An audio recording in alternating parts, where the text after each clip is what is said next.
Bene, grazie a tutti di essere venuti questa sera così numerosi. Non potevamo far altro che usare una sala che ha tutti i requisiti per poter essere, diciamo, comunicativa. Questa è una sala multimediale messa a disposizione dell'amministrazione comunale, che ringraziamo perché questo è stato un periodo molto intenso di collaborazione. E naturalmente quello che vorrei dire è che questa serata è in diretta, su diretta Facebook, non l'ho mai fatta, è la prima volta, non so come verrà fuori. Quelli che sono a casa ci scusino, però, come dire, anche queste cose servono per poter comunicare. E la cosa che abbiamo deciso di fare come comitato è quella di costruire un percorso soprattutto di conoscenza di quella che è la storia naturale del fiume Tagliamento e delle popolazioni che si sono insediate. Il nostro obiettivo, come abbiamo dichiarato fin dal primo momento, è fare verità, è fare conoscenza, condivisione della conoscenza, per poter arrivare naturalmente a una sistemazione, a una gestione sostenibile del fiume Tagliamento, che rappresenta la nostra risorsa e al tempo stesso il nostro cruccio, la spada di Damocle con la quale noi abbiamo convissuto negli ultimi 60 anni, dalla prima alluvione che è stata il 2 di settembre del 1965 e che si è ripetuta il 4 di novembre del 1966, data che segnerà il prossimo anno la seconda manifestazione di presenza, di sensibilizzazione, di diffusione di quelle che sono il quadro delle conoscenze storiche dell'alluvione. Per tanti anni si è parlato solo di qualità del fiume, di conservazione del fiume, e il fiume è un ecosistema, è un ecosistema che contiene e che è evoluto. Si parla ormai in sede scientifica di coevoluzione, e coevoluto con le popolazioni che si sono insediate nella loro in prossimità. Questa sera abbiamo l'onore di avere il professor Alessandro Fontana, che ringrazio per la sua disponibilità, ma prima di passare alla sua presentazione mi corre l'obbligo naturalmente di raccontare un po' chi è Alessandro Fontana, se non altro per il fatto che non è, come si dice spesso, come accade, un scappato di casa, consentitemi questa espressione, il semplice motivo che a lui potrà capitare di dover scappare di casa magari a causa di un evento alluvionale, ma alcuni che ho sentito in tutte queste mie storie, insomma, anch'io mi sono occupato di ricerca scientifica e qui abbiamo peraltro la direttrice dell'OGS che ci onora della sua presenza, che è la dottoressa Paola Del Negro, che ringraziamo sentitamente per la sua presenza. Ci siamo incrociati varie volte nella nostra lunga carriera e devo dire la sincera verità: senza ricerca, senza conoscenza non si va da nessuna parte. È forse proprio il quadro conoscitivo che ci consente di trovare gli equilibri tra quello che è il rapporto tra ambiente e uomo. Il curriculum breve, dice breve naturalmente per un eufemismo, perché si dovrebbe leggere almeno 2 pagine. È geologo, dottore di ricerca in uomo e ambiente, professore associato in geografia fisica e geomorfologia presso il Dipartimento Geoscienze dell'Università di Padova, dove insegna ai corsi di laurea internazionali in scienze geologiche e archeologia. È autore di 300 pubblicazioni nazionali e internazionali, tra articoli su riviste, cartografie geotematiche, monografie, capitoli interi di libri e atti di convegno. Alcuni dei suoi studi e delle cartografie geomorfologiche e geologiche sono di riferimento per la comprensione dell'Italia del nord-orientale durante il periodo quaternario e soprattutto utilizzate per la pianificazione territoriale. Si occupa dell'evoluzione delle pianure e degli ambienti costieri nel corso degli ultimi millenni e del rapporto con i cambiamenti ambientali, le variazioni del livello marino e il rapporto tra popolamento antico e caratteri geomorfologici. Ha partecipato a numerosi progetti di ricerca con altri enti nazionali ed internazionali, tra cui crociere oceanografiche, e qui la Paola ne sa qualcosa, per la cartografia dei fondali marini, ed è stato responsabile per gli aspetti geoarcheologici e paleoambientali in oltre 100 scavi archeologici in Italia e all'estero. Attualmente è responsabile scientifico per la realizzazione della nuova Carta Geologica Nazionale per il settore della pianura del Friuli Venezia Giulia. E le sue ricerche geomorfologiche più importanti vi sono gli studi riguardanti le pianure del nord Italia ed il mare Adriatico, in particolare la comprensione delle fasi di formazione dei sistemi deposizionali dei principali fiumi delle Alpi meridionali, tra cui la ricostruzione dell'evoluzione del tagliamento negli ultimi 30.000 anni, lo studio del livello marino nel Mediterraneo. Naturalmente oggi è un primo appuntamento, seguirà un appuntamento a metà del prossimo mese, sarà fatto da chi vi parla e riguarderà l'ecologia dell'ambiente fluviale, le problematiche delle pressioni e le risposte. Il 6 di novembre avremo qui Filippo Giorgi, che è il Nobel del cambiamento climatico, che ci parlerà naturalmente dell'evoluzione, perché noi oggi parliamo naturalmente di una fotografia dell'esistente, ma la pianificazione del futuro sarà legata agli scenari che vie più si presentano davanti a noi in modo sempre più drammatico e stringente. Ecco, prima di passare la parola al professor Fontana, ringrazio il sindaco e l'assessore Vignotto per essere presenti e cedo la parola al sindaco per un indirizzo di saluto. Grazie, buonasera. Ringrazio il dottor Giorgio Mattassi con cui stiamo collaborando, c'è appunto l'assessore Vignotto, il consigliere Zanelli, vedo anche il consigliere De Bortoli, c'è anche il consigliere Daneluzzi. Un saluto a tutti voi, un ringraziamento, un saluto, un benvenuto al professor Fontana e agli amici, colleghi amministratori del Comune di San Michele, il sindaco di Precinico, il vice sindaco, il presidente del Consiglio Comunale di San Michele, che saluto e ringrazio tutti gli altri che magari non riusciamo a individuare personalmente. È un'amministrazione la nostra, in un minuto volevo dirvi, vocata all'empatia, alla ricerca anche così di un rapporto all'insegna del rispetto reciproco, questo sempre, ma anche con un clima di un clima buono, un clima positivo. Quando si tratta di questa vicenda ormai non ci possiamo più permettere questo tipo di approccio. L'approccio obbligatoriamente deve essere severo rispetto a quanto sta accadendo. Il tema della messa in sicurezza, di cui diceva poc'anzi il dottor Mattassi, 60 anni di attesa rispetto alla prima alluvione, ma quante notti in bianco abbiamo passato e quante crisi molto gravi abbiamo passato. Per superare questa situazione gli strumenti scientifici, tecnologici ci sono. La verità qual è? Che c'è un movimento di condizionamento delle scelte politiche. Questa è la obiettiva realtà che induce a trovare dei pannicelli caldi, delle soluzioni che non sono certo la messa in sicurezza, ma sono magari delle mitigazioni, non tanto del rischio, quanto delle conseguenze del rischio. Vediamo, oggi c'è ad esempio un intervento molto altisonante e di grande soddisfazione, di autocelebrazione di un gruppo di persone che hanno raccolto, dicono, 13.000 firme portandole all'ufficio petizioni dell'Unione Europea. Come abbiamo visto, senza far mancare ovviamente un bel selfie all'ingresso dell'Unione,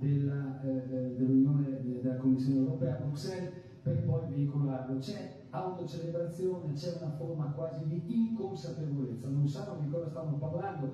Condizionare le scelte politiche e evitare le opere di messa in sicurezza del medio corso del fiume a tagliamento significa esporre a rischio non solo la Tisana, non solo tutte le popolazioni della bassa, ma un'ampia parte del territorio di questa regione e non solo, a livello quindi interregionale, per eventi che, se pensiamo a una piena di 7-8 mila metri cubi, che purtroppo è possibile, significa veramente un cataclisma. Quindi c'è inconsapevolezza e un'induzione alla mancanza di assunzione di responsabilità in capo agli organi politici, perché puntualmente, quando arriviamo a delle scelte strategiche per passare poi alla fase esecutiva, succede un movimento di popolo che evidentemente è in grado di condizionare le scelte e di mandare la palla in tribuna. Bene, questo aspetto evidentemente ha raggiunto un livello di massima sopportazione.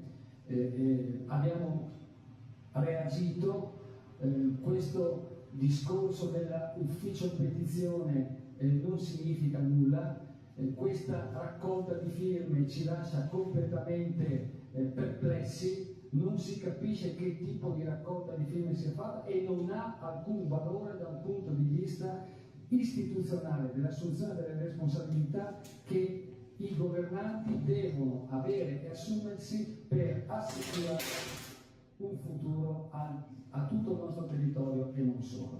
Quindi vado verso la conclusione per dire che una raccolta di firme in modo meritorio il Comitato la sta proponendo, noi la stiamo sostenendo. Questa serata che abbiamo condiviso nella fase organizzativa di concezione e di supporto con il professor Fontana ha la funzione di distinguerci. Noi assumiamo delle posizioni in modo consapevole, comprendendo bene di che cosa stiamo parlando per una serie di motivi. Innanzitutto perché dobbiamo agire in modo scientificamente corretto, con delle scelte corrette, con degli interventi che siano adeguati per uno sviluppo del territorio nel futuro, nel rispetto ambientale, ma nella messa in sicurezza delle popolazioni.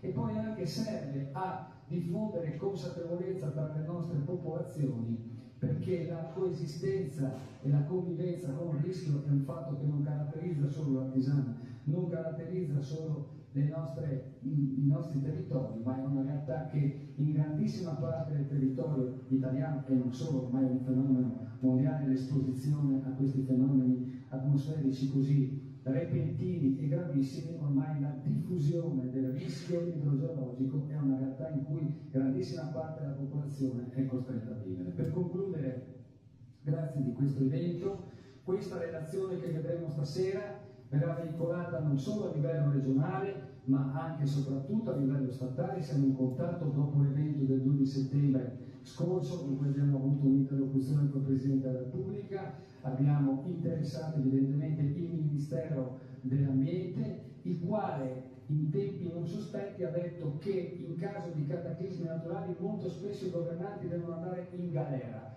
perché non si assumono le responsabilità. Questo aspetto noi ce l'abbiamo ben chiaro e lo abbiamo anche posto, è monitorata attentamente tutta la situazione, tutta la vicenda del tagliamento anche dalla giustizia. Siamo ridotti a questo livello, dobbiamo invocare in modo severo l'intervento delle autorità. A livello comunitario, i 15 parlamentari eletti nella circoscrizione del nord-est saranno interessati anche della relazione stasera del professor Fontana, in modo tale di sapere che quello che è stato presentato oggi come petizione non è altro che uno strumento autocelebrativo che non ha e non deve più avere funzione di condizionare nessuno. Per concludere, ce lo diciamo tra di noi, resti fra di noi. Ovviamente noi come amministrazione lavoriamo in modo incessante con le autorità, soprattutto regionali.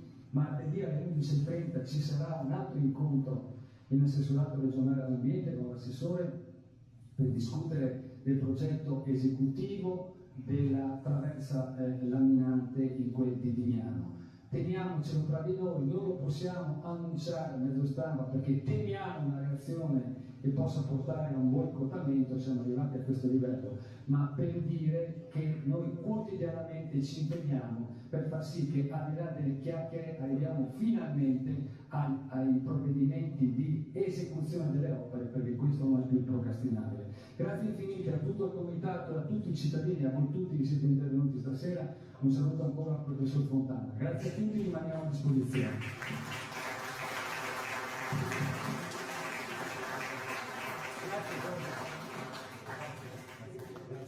Grazie per la presentazione, grazie a Giorgio.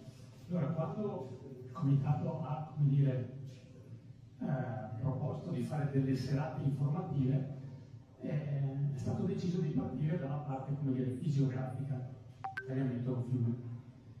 E la mia vuole essere una presentazione soprattutto informativa, perché qual è il problema? Che si è parlato moltissimo, giustamente, anche di tagliamento, però c'è un faro molto potente acceso sulla parte di Eliosa, che vedremo brevemente, mentre nella parte più bassa, la parte della terminale del corso fino alla foce, partendo diciamo da Codorno, è abbastanza meno in luce e sono state dette un sacco di cose poco corrette, errate, a volte anche volontariamente, per cui ci sembrava fare giusto fare un po' di chiarezza. Quindi il mio scopo è soprattutto informativo, non polemico, diciamo.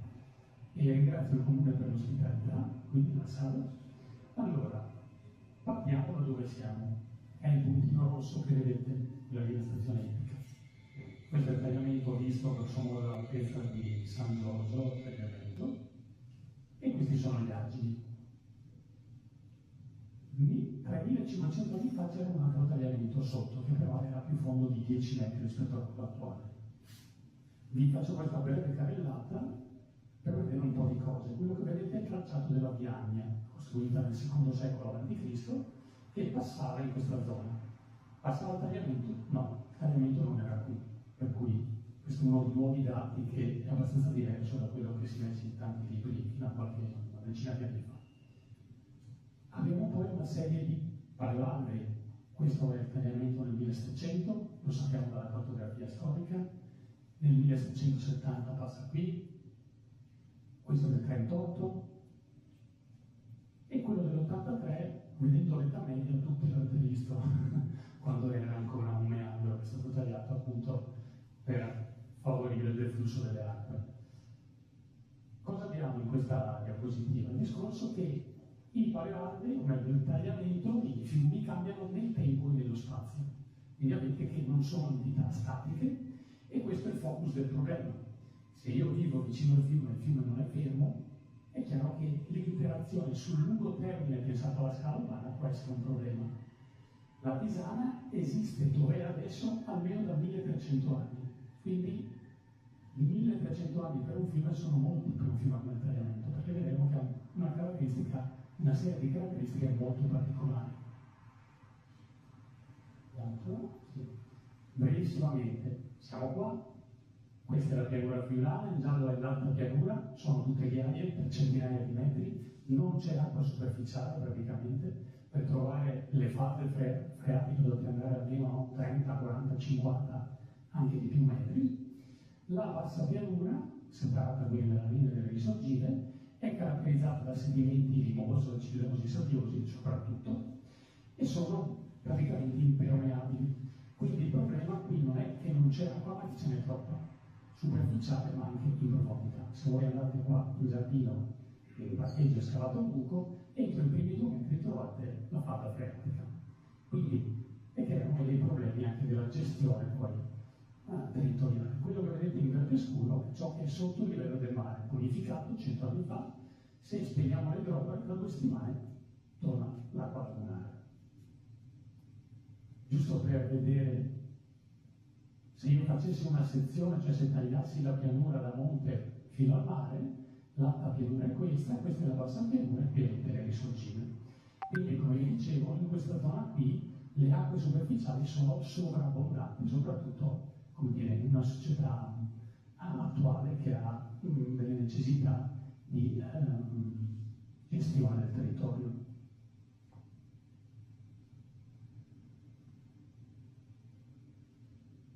Allora, Il tagliamento, vediamo il corso basso, dal Codonico fino alla Foce.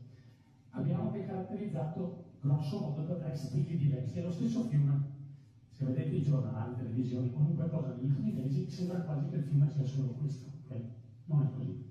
È un fiume molto diverso e soprattutto nella parte terminale si passa ad avere molti corsi, si dice braided in inglese, sarebbero canali intrecciati, a grosso modo tra Belgrado, Livorno e Ronchi, sapete che il fiume, anzi un po' prima, il fiume diventa monocursale, ha un unico albero, okay? E poi abbiamo il classico fiume meandriforme.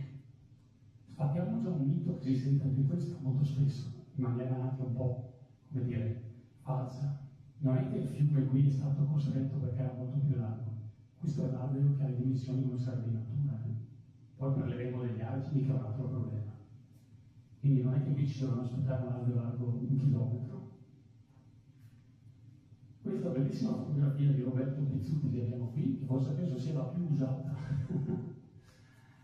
ci fa vedere molto bene, questo è Pinzano, qui avete San Daniele, qual è la dinamica di un corso a canali intrecciati. È talmente tanto il materiale che trasporta il fiume che i canali non riescono a trasportarlo tutto, si dividono, lo faccio in maniera semplice, in tante diverse direzioni, e questo è proprio, come dire, l'esito del fatto che il tagliamento ha molto materiale solido, si dice, cioè ghiaia e sabbia. Il tagliamento ha una dinamica estremamente importante per la scienza perché a differenza per esempio del Piave, del Brenta, dell'Isonzo, non ha, giusto per parlare di fiumi che tutti conoscete, non ha molte dighe nel suo territorio montano. Cioè solo il 3% circa del suo bacino montano è bloccato da dighe. La diga che cosa fa? Più che bloccare l'acqua, blocca il sedimento, quindi la ghiaia che entra nel lago della Pira non esce più a meno che non si prenda e lo si trasporti più avanti. E quindi ha molto materiale in questa zona, mantiene ancora una certa seminaturalità, non è un fiume totalmente naturale come si sente dire, cioè è stato anche lui impattato dall'uomo. La fortuna qual è? Che è stato meno impattato di altri fiumi, per cui ha, come dire, sicuramente delle caratteristiche interessanti. Se scendiamo verso valle, il ponte che funziona poco, qui siamo all'altezza circa di Belgrado, vedete che i canali cominciano a raggrupparsi in un unico canale, okay? Quindi questo è sempre un albero con più canali che si raggruppano in un unico canale. Scendo ancora, e qui forse siamo ancora più familiari, questa è la Tisana, e qui vedete appunto il meandro subito a valle della Tisana, questo è l'ospedale. Quindi questo è un albero meandriforme, vuol dire che è particolarmente sinuoso e quindi ha una elevata curvatura, ed è classico di tutti i fiumi nelle pianure caratterizzate da depositi fini con una bassa pendenza. E questo poi è l'esito finale, quindi qui avete la zona della Foce con il faro di Bibione, questa che vedete è la barra di Foce, cioè sui sedimenti dell'ultima piena che ridistribuiti dalle onde, in un contesto naturale si salverebbero alle altre dune che vedete qua e formerebbero un'altra duna, farebbero progredire il fiume verso mare, cioè creerebbero un nuovo terreno. Allora, se ci fermiamo soprattutto sulla parte tra Marmo e Ronchis, avete che queste sono immagini satellitari di alcuni anni montate insieme che vi fanno vedere la dinamicità del fiume. Potete abbastanza riconoscere come il fiume sembra quasi che scenda. Questo è il tipico movimento dei meandri, cioè qui siamo ancora, si chiama wandering, questa tipologia diventa poi meandriforme a valle dell'autostrada, cioè il fiume praticamente progressivamente si sposta le sue curve un po' più all'esterno, un po' più verso valle. Poi ovviamente è molto complesso anche da comprendere, però fondamentalmente dipende da quanto sedimento c'è, da quanta acqua c'è durante le piene, ogni quanto succedono, dalla pendenza e dalla vegetazione che è presente in albero. Ve la faccio vedere un po' più grande, cioè semplicemente è girata di 90 gradi, così si può vedere un po' meglio.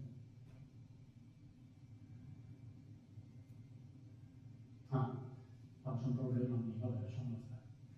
Allora, cosa succede? Che il fiume allo stesso momento in questa zona deposita materiale, qui siamo esattamente dove c'è l'autostrada, sono le ultime barre ghiaiose, o molto ghiaiose, e dalla parte più esterna vedete che erode anche per 3, 4, 5 metri e siamo, fate conto che qui l'altezza dell'acqua è sui 7 metri sul livello del mare, quindi già molto bassa.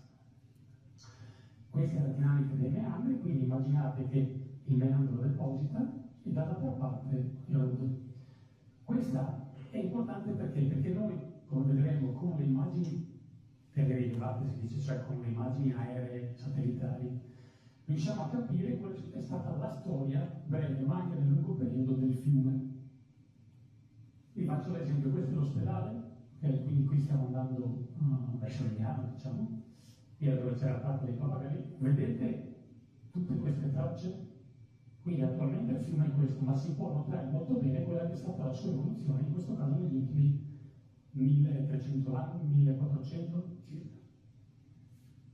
Quindi vi dà l'idea anche di quanto sia importante sapere questo, perché questi sedimenti sono diversi da quelli che sono dall'altra parte, quindi se uno vuole costruire, fare cose. Sapere cosa c'è nel sottosuolo è molto importante, immaginate le fondazioni, o se può fare uno scavo.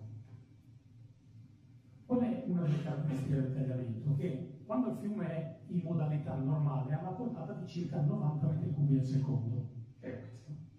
Quando va in piena, nei tempi di ritorno molto lunghi, plurisecolari anche, può arrivare oltre 4.000 metri cubi, anche probabilmente quasi a 5.000. Cosa succede? Che quindi abbiamo che un fiume passa da un valore normale a un valore che è quasi 50 volte quello che porta normalmente. Sono valori fuori scala, cioè sono rarissimi fiumi così grandi, così relativamente lunghi che abbiano questi valori. Okay? Quindi è una delle particolarità del fiume. Se considerate, che ne so, il Po o il Reno, okay?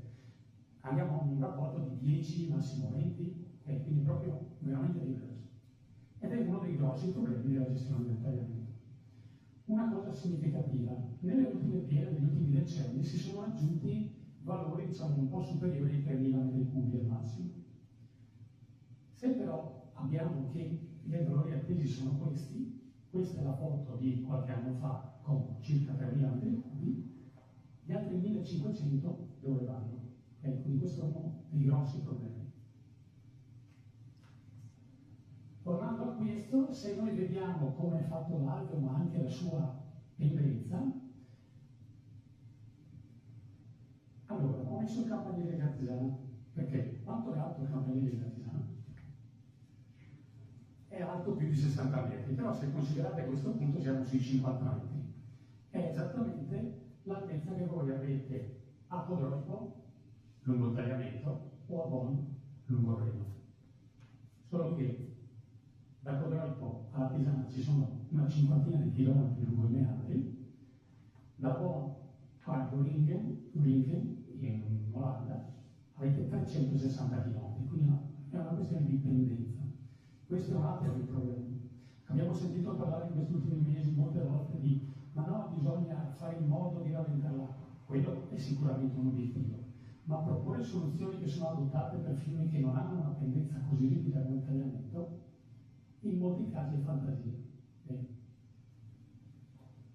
Vediamo questo esempio. Da Pinzane arrivo a Vignano, vedete come sia una riga dritta che arriva fino a Belgrado, okay? E poi quando arrivo tra Belgrado e la Tisana scende di molto, poi alla Tisana il fiume è praticamente a zero. Cioè, avete presente chi frequentava il fiume, insomma, frequenta il fiume, che anche alla Tisana, durante il giorno, avete un'escursione di vari decimetri. Quello è legato alla marea, okay? Che arriva fino alla Tisanotta, diciamo, la marea. Allora, immaginate di far cadere una palla da qua sopra, ok? E vorrei sperare che si fermi un po' prima di lanciare. Parliamo di acqua e non parliamo di un oggetto di una palla, però vi dà l'idea che quando l'onda di piena scende è estremamente veloce e se incontra il livello del mare non va più da nessuna parte, perché il livello è zero, quindi non c'è più gradiente. E questo è l'altro problema del tagliamento, portate molto grosse rispetto a quello che è il corso normale, e tempi di, si dice, corrilazione, cioè tempo in cui la piena passa dalla montagna alla foce, estremamente brevi, con l'influsso potenzialmente negativo dell'alta marea, che per esempio l'acqua alta, i problemi appunto di quando si tira lo scirocco. Se noi guardiamo la parte terminale, quindi da grosso modo Fraforeano fino a per quasi alla foce, Questo è un modello digitale del terreno. Che cos'è? È la topografia del terreno, fatta con altimetria laser. Quindi vedete dalla festa, scendo, i colori vi dicono che qui siamo sotto zero, okay? E qui vedete come i colori bianchi siamo attorno ai 9 metri. Vedete come il tagliamento sia una specie di dorsale che corre in mezzo alla pianura. Allora, qui c'è la tisana, questo è quello che noi chiamiamo dosso, cioè il fiume è pensile. Insomma, se siete di Latisano della Bassa, sapete che quando il fiume va in piena, l'acqua all'altezza della chiesa della Civilea scorre a 11 metri, okay? Mentre i terreni fuori sono a 6 metri qui. Se li sposto ancora fuori, siamo a 1, 2, meno 1 in queste zone. Quindi c'è un gradiente tra dove il fiume è topografico e esterno estremamente grosso, quindi questo è uno degli altri problemi. Questa cosa è una cosa totalmente naturale, qui non c'entrano gli argini, okay? Gli argini sono queste cose bianche che si vedono un po' qui, ma questa è una morfologia totalmente naturale, cioè il rilevato che vedete non è stato indotto dall'uomo, ok? E adesso vedremo altri esempi.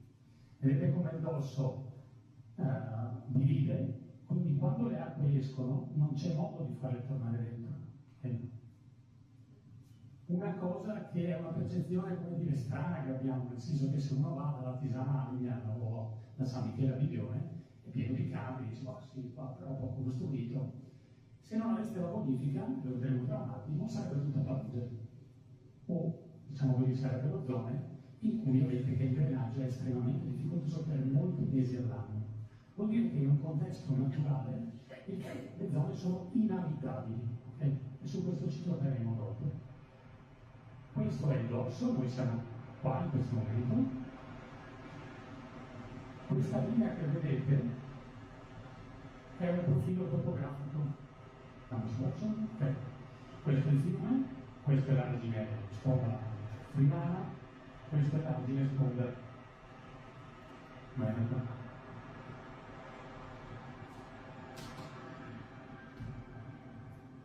Cosa succede? Che vedete come il sedimento, cioè la topografia, è più alta all'interno del fiume. In questo caso sì, c'è un po' di effetto degli argini che hanno negli ultimi 2 secoli trattenuto un po' di sedimento, ma è nell'ambito di quella che è una dinamica naturale.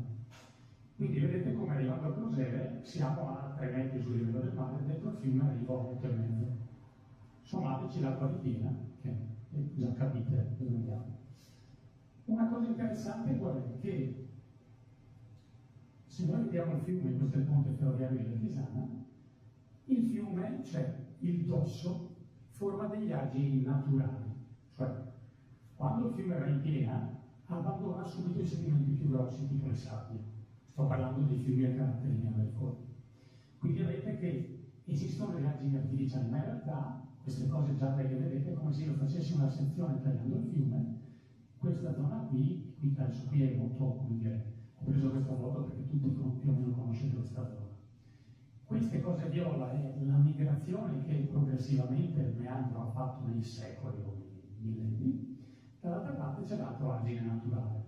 L'argine naturale, che è questo che ogni tanto viene spianato, vi faccio vedere, è dove storicamente sono stati appoggiati gli argini.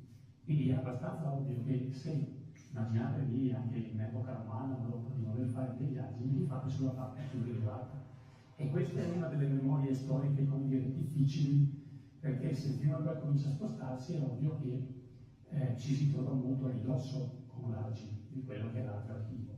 Ma è una cosa che riguarda, che connota tutte le pianure costiere. Qui vedete, durante una delle piene negli ultimi anni, quello che è la dorsale dell'argine naturale. Tipicamente anche quello dove crescono le piante, perché è sabbioso, quindi è un suolo migliore per le piante, meglio drenato così. Immaginate un contesto naturale, potete avere varie generazioni di argini naturali. Nel complesso, più argini naturali formano un dosso. Okay? Cosa succede? Che questo è un contesto durante l'alluvione del 2010 in Veneto, nella Bassa Padovana. Questo è l'argine, che è stato l'argine artificiale, che si è rotto e quindi avete poi l'inondazione. Le rotte sono una cosa anche naturale, e sono quelle che hanno creato il dosso. Allora, qui siamo al volto tra Borgo e Bertegana, e questa è una delle rotte più belle che c'è, non più belle adesso per dire. Nei geologi abbiamo questo difetto, per esempio, parliamo di terremoto, guarda, il terremoto, ma bello, veramente è forte. E quindi cosa succede? Che, torno un attimo indietro, il fiume rompe in questo punto, questa deve essere dei 2 secoli, 2 o 3 secoli fa, e forma questo insieme di canali che è come una sorta di ventaglio, una sorta di colore molto basso. Se voi andate sul campo neanche vi accorgete. Cos'è i colori che vediamo? È la vegetazione che dove è scuro è argilla e dove è più marrone, che la vegetazione è morta o è secca, sono sabbie, ok? Quindi in base alla risposta della vegetazione noi vediamo e ricostruiamo le tracce cosiddette paleo-idrografiche, cioè dell'idrografia del passato. Altro esempio, qui siamo a San Michele, questo è il campo sportivo, per cui diciamo così Gorgo è poco più giù, e anche qui vedete tutta questa serie di reti, di canaletti piccoli, sono un'altra serie di rotte.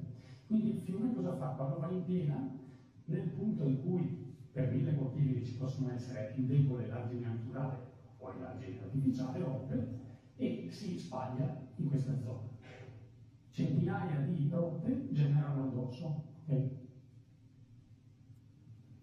Quindi cosa abbiamo? Che vi dicevo, un tagliamento qui almeno da 1400 anni circa, quindi questi sono l'esito di vari secoli di piene. Qui è una cosa molto interessante, che è la carta cosiddetta di Fonzac del 1805, è la carta fatta dagli austriaci quando Napoleone ha ceduto il Lombardo Veneto.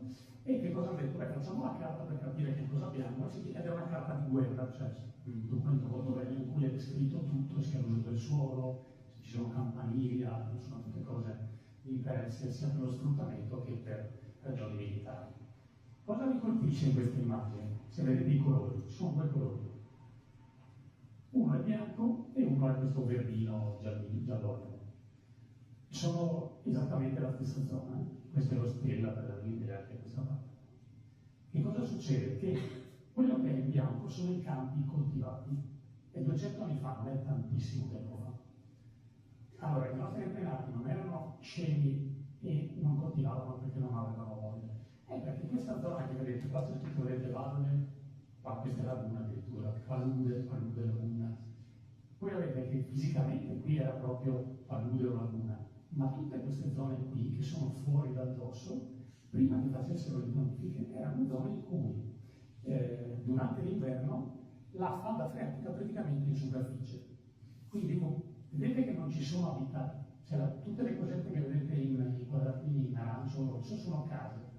Se voi non considerate il dosso, non ci sono case. Okay? E 200 anni fa non è tantissimo tempo fa. Quindi questo spiega la ragione per cui nelle pianure costiere di tutto il mondo, ma anche nel caso del tagliamento, tutti i paesi a valle di Marmo, grosso modo, sono abbarricati sull'argine. Quindi questo è, come dire, una scelta forzata. Perché esiste la tisana? Lo sapete più o meno tutti, Quindi perché c'era il porto medievale che sfruttava che cosa? Il fatto che se la marea si sente fino alla tisana, io con le barche, vedremo anche barche ma anche quasi navi, riuscivo a risalire fino alla tisana e a riscendere con poca fatica, diciamo. Quindi abbiamo che c'è una situazione particolarmente favorevole, la tisana sorge nel punto più a monte in cui arrivano le maree. Nella mappa di Banchieri, che riprende uno schema fatto da Antonello, quindi è la mappa del 1746, questa è Piazza Indipendenza, per darvi un'idea, qui c'è Trevisani adesso, questa è la Chiesa Duomo, vedete i velieri, okay? Questa è una rappresentazione molto chiaramente, come dire, non è un'allegoria, rappresenta le varie attività, vedete i barili di vino, queste catastre sono la legna, la tisana era il punto di arrivo dei legni della carne da poter essere venduti. Quindi spesso si dice, no? Tagliamento spina dorsale del Friuli, nel senso che la tisana viveva di commercio, fondamentalmente di agricoltura, ma Dovete pensare che le merci del lato Friuli, se non avessero avuto un'uscita, non erano merci commerciali. Quindi, come dire, indubbiamente i materiali scendevano come zappere, no? Presente di legname, e quindi da qui poi si accedeva all'Adriatico, a Venezia e al resto del Mediterraneo. Una cosa interessante anche qual è? Che in questa mappa avrete presente che siamo andati da Trevisan all'argine qui. Quindi ci manca tutto un pezzo, che sono circa 90 case portate via tra 1770 e 1800. Che poi vedremo. L'altro problema, la zanzara anofele. Vivere qui vuol dire prendere la malaria. Quindi è un altro motivo della inabilità al di fuori del dorso. E anche già queste zone, diciamo, a sud di Pertegada erano zone estremamente pericolose. Vediamo un po' in genere a livello, come dire, di Nord Italia. Questa è una carta altimetrica che riguarda tutto l'Orto Adriatico. Vedete, io cosa ho fatto? Ho compresso le altitudini, per cui quelle che sono più alte di 12 metri sono in grigio, quello che è in azzurro è sotto il livello del mare.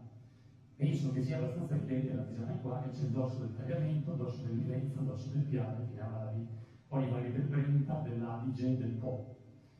I dorsi sono la caratteristica tipica di tutte le pianure costiere. Portogallo, per farvi un esempio, perché ha questa forma?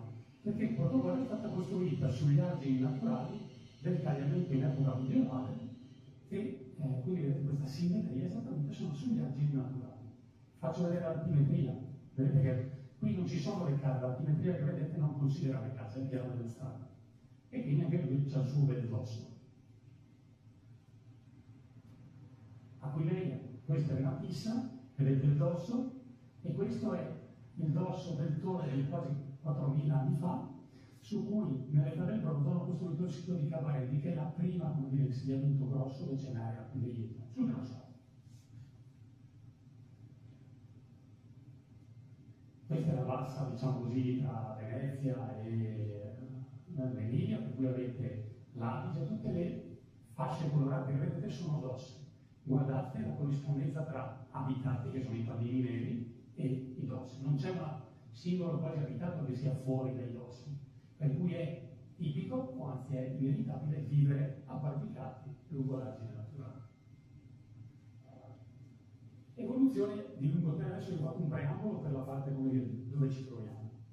Il lungo termine, che per un geologo normale, il lungo termine sarebbe milioni di anni, io lavoro su uno standard un po' più. Però è chiaro che per, come dire, una platea di gente normale, 20.000 anni sono già tanti.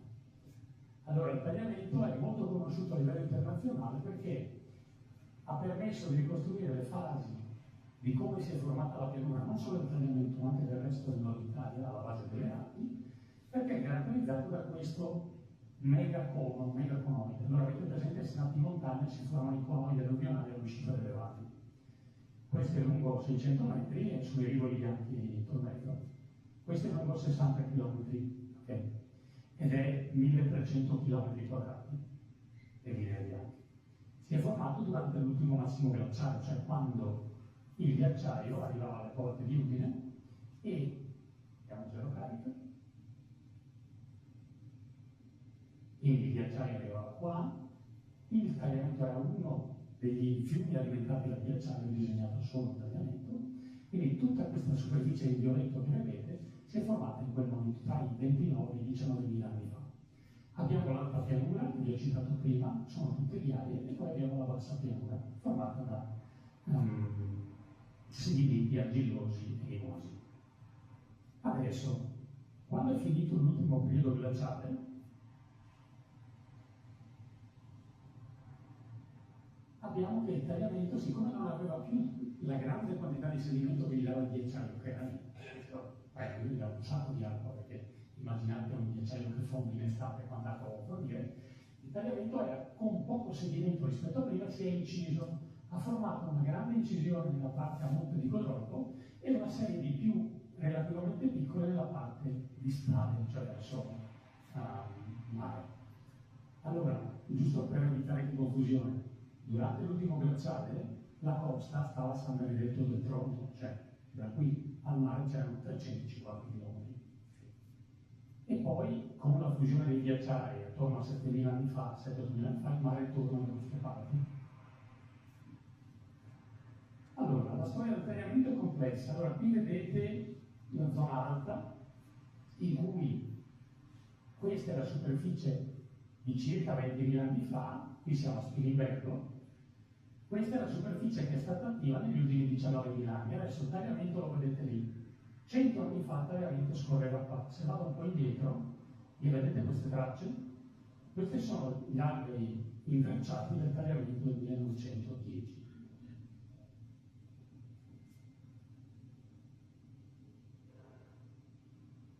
Ok, se vediamo la parte bassa, quindi grosso modo da sud di Rivis, di quello qua, qui vedete quella che è la carta geologica schematica, cioè tutte le fasce che vedete sono direzioni del tagliamento di epoca diversa, degli ultimi 19.000 anni circa.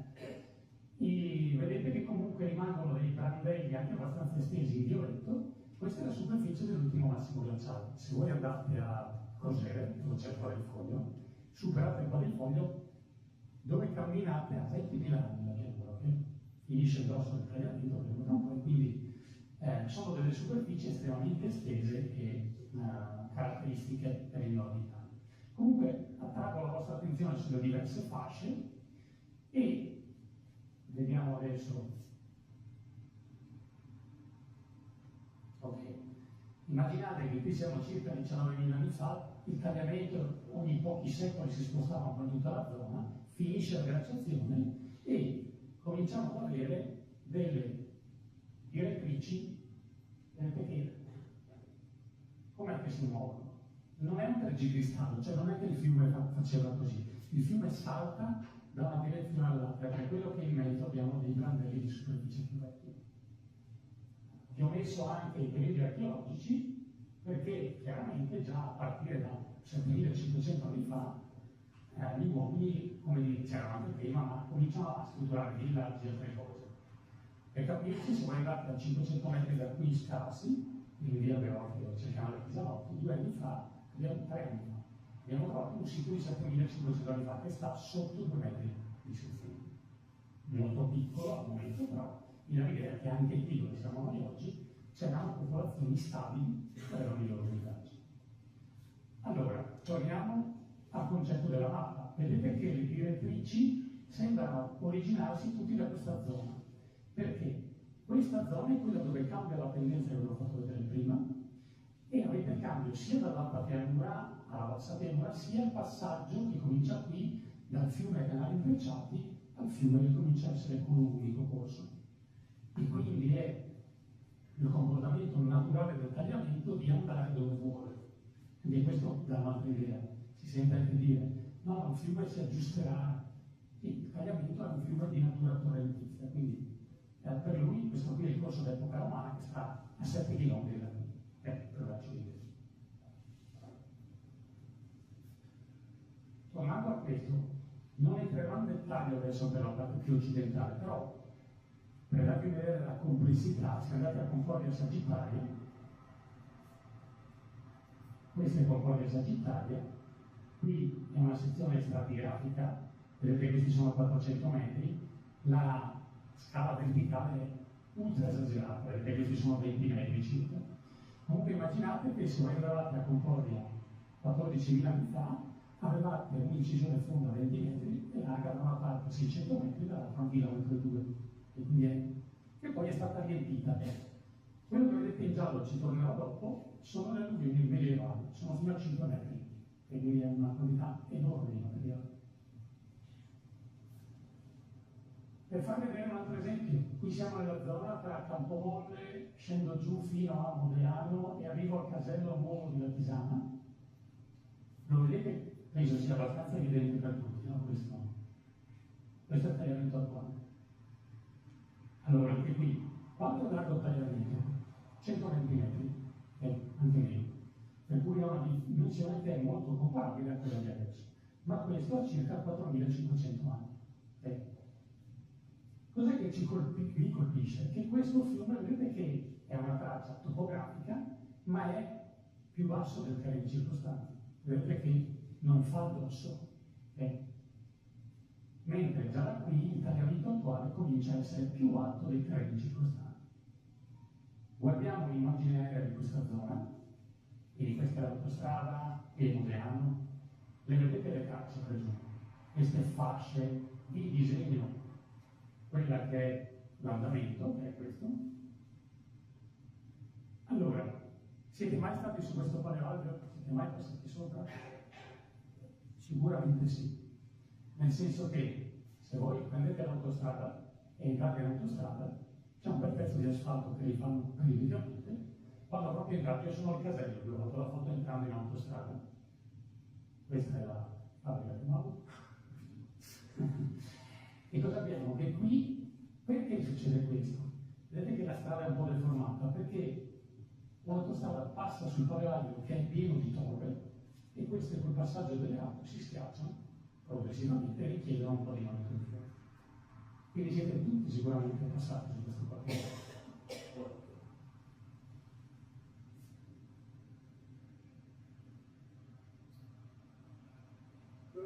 Ti la metto un libro? No, dopo ci arriveremo. Vediamo un altro esempio, questo è Albisopoli, questa è l'autostrada, e vedete queste tracce scure. Anche queste sono le tracce del tagliamento di circa 3500 anni fa. Vi faccio vedere anche in questo caso la topografia di questa zona, quindi vedete questo cerchio e questo. Questo è il tagliamento attuale, qui è la Pisana 8, questa è la Pisana. Vedete come qui ci sia un buco, toni blu, e qui è alto. Quindi vuol dire che è successo qualcosa tra 3000 anni fa e l'epoca romana, per cui il tagliamento ha iniziato a costruire dei rossi. Questo è successo un po' in tutti i fiumi, è legato della Nord Italia. È legato al progressivo innalzamento marino. Non entro nel dettaglio, insomma è abbastanza complesso, ma immaginate che se si alza a mare il fiume non scarica più e quindi comincerà a lasciare i sedimenti sempre via via più verso monte. E veniamo ai dossi che ha fatto il tagliamento, che è un po' come dire la spiegazione di perché esiste anche la Pisana. I colori che vedete, tagliamento d'epoca romana, questo è quello che Plio descrive nel I secolo d.C. come Piaventum Maius, e questo è il tagliamento di Latisana e questo è il tagliamento di Concordia. Qui vedete l'età. Attorno al VI secolo, già dal IV secolo probabilmente, ma attorno al VI comincia a esserci una serie di grandi alluvioni per cui il tagliamento attiva anche questo braccio verso Concordia e anche questo verso Latisana, che poi rimane l'unico attivo attorno al 1000, l'unico che rimane attivo. È chiaramente una pulsione, come vi ho detto prima, cioè il fiume era qui, ma salta di qua e salta di là. Allora, vediamo il dorso d'epoca romana. Qui vedete che ho messo due frecce, questo è il Piaventum Maius, che era l'Ugugliana, si divide in due rami, il Maius e il Minus, perché Plinio descrive la presenza, secondo le interpretazioni, di due porti su ogni braccio, quindi un porto doveva essere da queste parti qua e un porto probabilmente nella zona, diciamo, dietro Bibilone, che però non era così. Cosa succede? Che vi faccio vedere questa zona qui e questa, in cui questo è il dosso, in rosso vedete le tracce dei paleoalberi, ma tutti i pallini e i quadratini che vedete sono siti di epoca romana. Dove stanno? Sul dosso.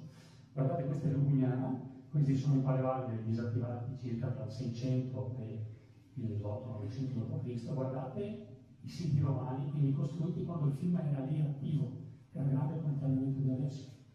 Quindi i romani, che sappiamo non essere, diciamo così, sprovveduti, vivevano abbarricati anche loro lungo gli argini naturali. Probabilmente è possibile che ci fossero degli argini anche in epoca romana in qualche tratto, ma probabilmente non più di tanto. Quindi vi dà l'idea di come vivere sui dossi è cosa molto d'uso.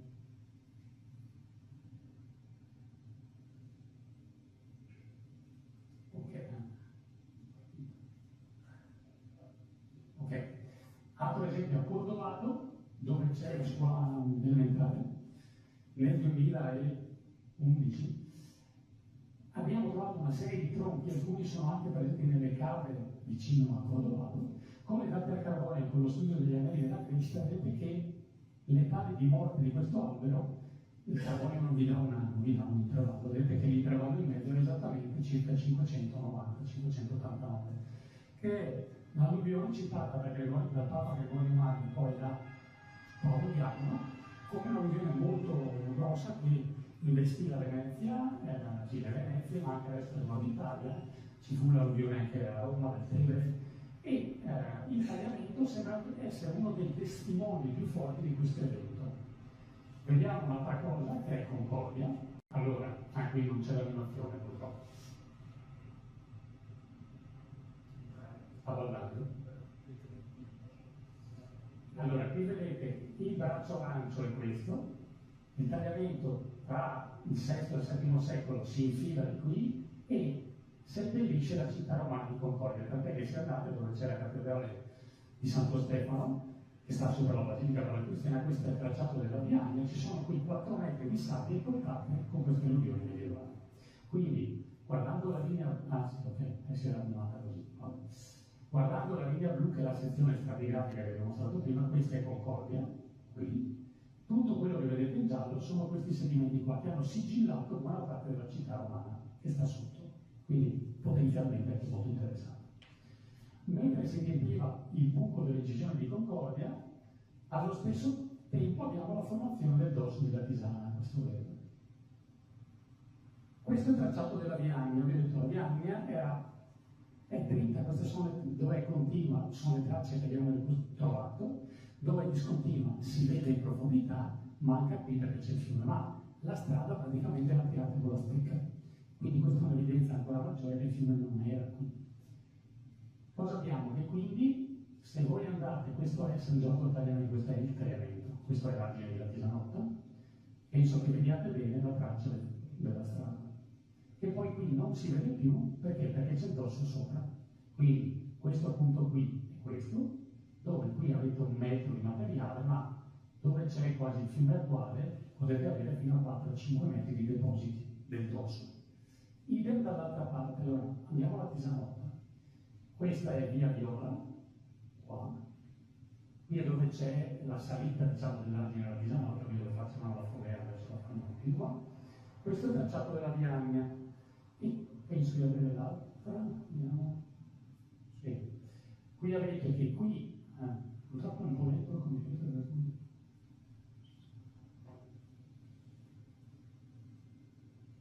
Cosa abbiamo? Che abbiamo scavato in più punti negli anni, e se andiamo a vedere ad esempio le immagini aeree, questo è il cimitero di La Tisanotta, via Trieste, questo è l'acquedotto, questa è la via della Crocella statale. La vedete la traccia? Qui vedete che non si vede quasi più, perché cominciano ad avere i depositi del dorso che finiscono circa qui, poi la strada qui è sotto neanche 1 metro, e più avanti da Crosere in poi era in superficie. Scusate, qui è dove abbiamo scavato nel 2000 forse. Qui vedete il tracciato della strada, una sezione non molto bella, ma in viaria, ed è larga 12 metri, quindi l'autostrada di quella volta. Vedete che non sta molto sotto, però c'è i sedimenti medievali sopra. Questa è la Viagna, questo è l'acquedotto, via Trieste. Anche qui vedete, e qui dove abbiamo scavato nel 2010, anche qui sono evidenti i depositi, qui vedete scuri che sono coperti da quelli medievali più recenti.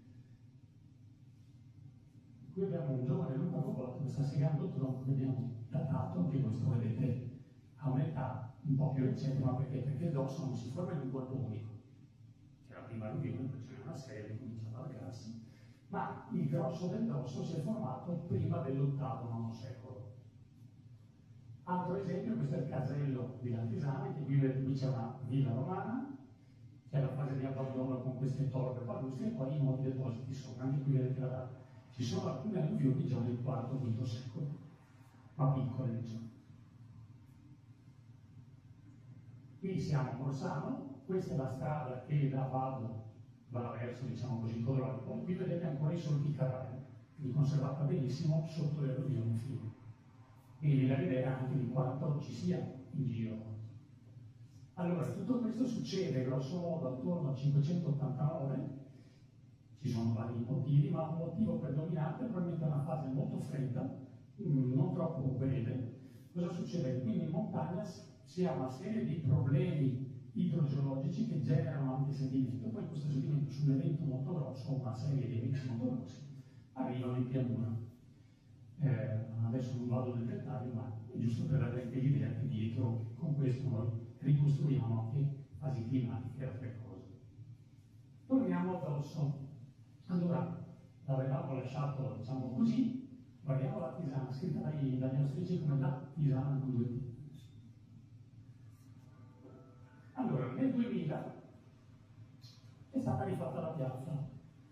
Io non mi ricordo se ero all'estero, so che stavo tornando ed è grazie a Alessandro Plaino che noi sappiamo se c'è qualcosa in piazza, perché mi ha chiamato a guarda di tornare perché hanno sventato la piazza.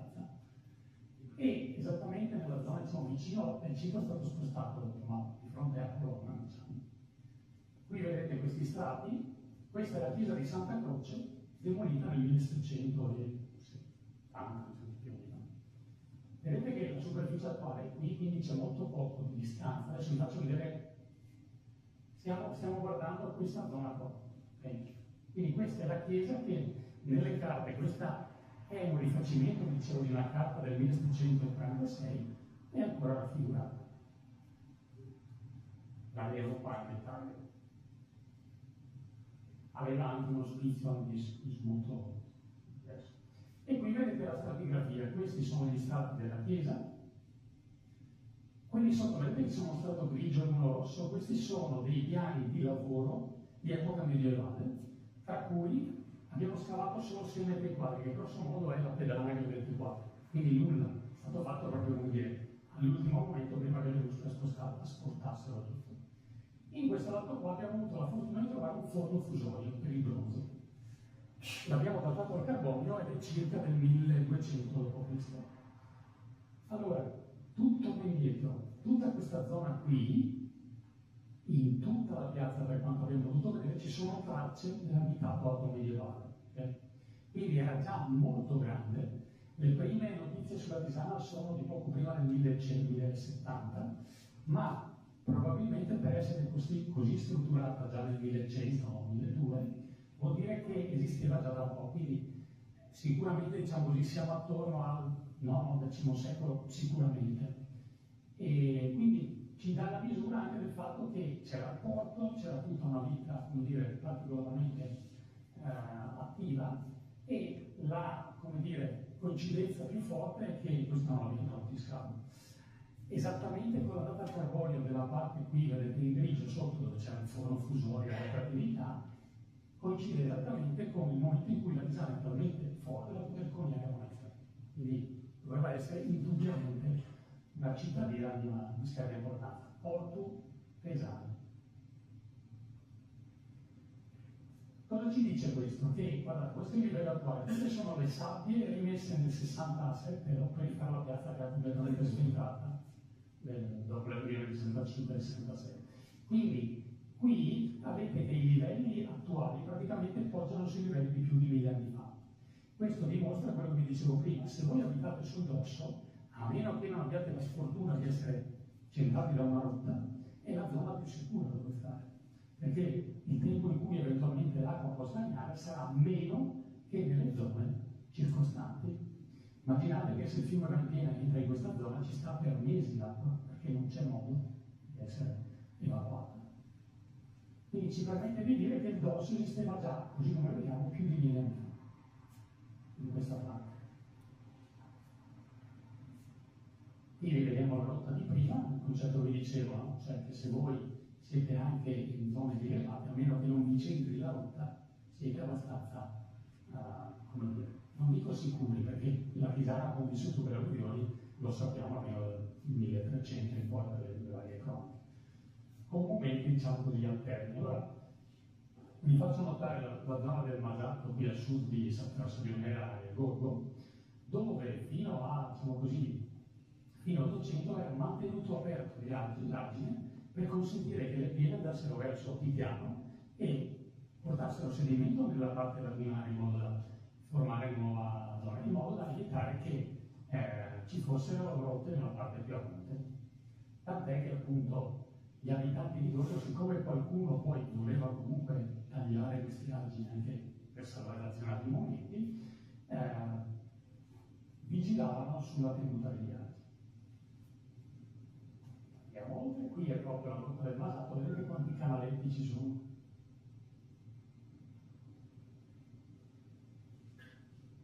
Torniamo qui.